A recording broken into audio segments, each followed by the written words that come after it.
Ticket আসার সময় 30,000 40,000 টাকা আসতে পারি, তাহলে একই টাইম লাগে যাইতে আইতে, যাইতে এত টাকা লাগবে কেন? 1 লাখ কেন, 1,20,000 কেন, 90,000 কেন? কেন এটা কেন? এটা আমি জানতে চাই যাত্রীর কাছে কেন। সিন্ডিকেট আছে না এখন চলতেছে, আপনি কি জানেন না? আপনি জানেন এখন বর্তমানে এটা নিয়ে বহুত আন্দোলন চলতেছে যে টিকিটের বিষয়টা নিয়ে। টিকিটের বিষয়টা তো এটা একদম মনে করেন বহুত খারাপ, মানে এটা বলার মুখের ভাষা নাই আমার কাছে যে এত উপর লেভেলে চলে যাবো, এগুলো তো অসম্ভব। কারণ আমরা জানি যে নতুন একটি আইন হয়েছে, 3 দিন আগে পাস হয়েছে, সেটি হলো আইডি কার্ড এবং পাসপোর্ট ছাড়া কেউ এটা করতে পারবে না। এটিকে আপনি কেমন সাধুবাদ জানান? বা এটা আমি খুব ভালো দেখতেছি যে এটা একটু হলে ভালো হবে, বাস আমার আশা একটু হলে ভালো হবে, ঠিক আছে। কারণ এই সিস্টেমটা করা যেগুলাও টিকিটের এগুলো নিয়ে সিন্ডিকেট করে ওগুলা বন্ধ, মনে করেন সিন্ডিকেট যে করে না ও টিকিটগুলো নিয়ে ওগুলা তো একটু হলে বন্ধ হবে, বাস এই বিষয়টাই। আচ্ছা, আগে বিদেশিদেরকে মানুষ রেমিটেন্স যোদ্ধাদেরকে মূল্যায়ন করতো না, কিন্তু এই সরকার আসার পরে আমরা জানি এয়ারপোর্টেও তাদেরকে স্যার বলে সম্বোধন করে।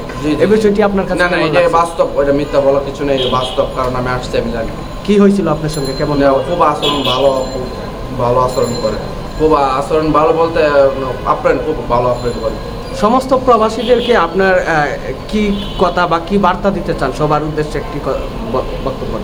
সবার উদ্দেশ্যে এটাই বলতে চাই, অন্যায় তো অন্যায়, সিন্ডিকেটের অন্যায় তো অন্যায়, যে জুলুম করবো বা অন্যায় করবো, অত্যাচার করবো, ওরা সংশোধন করার জন্য আন্দোলন করে যেতে হবে, কিছু করার নেই।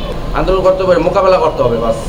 কারণ এখন বর্তমানে যে আমার প্রবাসী ভাইদের বলতাম যে বর্তমান যে টিকিটের যে সিন্ডিকেট এগুলো চলতেছে, জ্বালামতি বা হয়রানিগুলো চলতেছে টিকিটের বিষয়টা নিয়ে, এটা মনে করেন এখন সবাই একসাথে মনে করেন যে আন্দোলন করা উচিত। 7 বছরে মনে করেন একটা ঈদও করতে পারি নাই, দেখা গেছে কি আমার সময় মতো আসতে পারি না। আমার বলতে গেলে আমার নিজের ইচ্ছে চলতে পারি, বাস। ও কোম্পানির ইচ্ছে চলতে হয়, কোম্পানির কথায় উঠতে হয়, বসতে হয়, বাস। আগে তো কন্ট্যাক্ট ছিল না, কিন্তু এখন কেন কন্ট্যাক্ট আসলো? এখন তো দেখতেছি যে চলতে, এখন মনে করেন এগুলোরও আইনগত ব্যবস্থা নেওয়া দরকার। কেন কন্ট্যাক্ট চলবো বা কেন এরকম? মেডিকেল করতে জানি, রক্ত পরীক্ষা, পরীক্ষা, এই বিষয়টা একটু বলেন। এতটুকু সামান্য বলেন, কত টাকার প্রাইস থাকতে পারে পরীক্ষার, আর এত টাকা কেন? প্রাইস থাকে না, মনে করেন কি বলবো বলেন, একজনে একটা কথা বলার আমার কিছু নেই। কারণ এখানে অনেক বাংলাদেশে মনে করেন দালালের মাধ্যমে সব কিছু হয়, ঠিক আছে। দালাল একজনে এক জায়গা থেকে নিয়ে ক্ষেত্রে কম, ক্ষেত্রে বেশি, কিছু বলার নাই। এটা হচ্ছে যে ব্যক্তিত্ব বিষয়, মানে আমি ব্যক্তিত্ব বিষয় মানে কি আমি বুঝাতে চাইতেছি, মনে করেন আমি 10,000 টাকা করে দিচ্ছি, আরেকজন বলতেছি আমি একটু বাইরে যে 10,000 20,000 বক্কা করে এভাবে চলে, কিছু করেন। আমরা জানি ফিঙ্গারেও সিরিয়ালে যদি দেন 1300 টাকা, আর যদি আপনি 3200 টাকা দেন আপনার তাড়াতাড়ি ফিঙ্গার দেওয়াই দিবে। এই বিষয়টি কেমন করে? এটা তো বর্তমানে আমি জানি না, এখন আসছে দেখি সামনে। এগুলো বলার কিছু না, এগুলো বাংলাদেশে দুর্নীতি চলতেছে বেশি, ঠিক আছে। সবকিছু দুর্নীতি আছে, সবকিছু দুর্নীতি চলে, কি করবো? এগুলো আগে বিগত সরকারের আমলে হয়েছে, কিন্তু এখনো এগুলা হচ্ছে।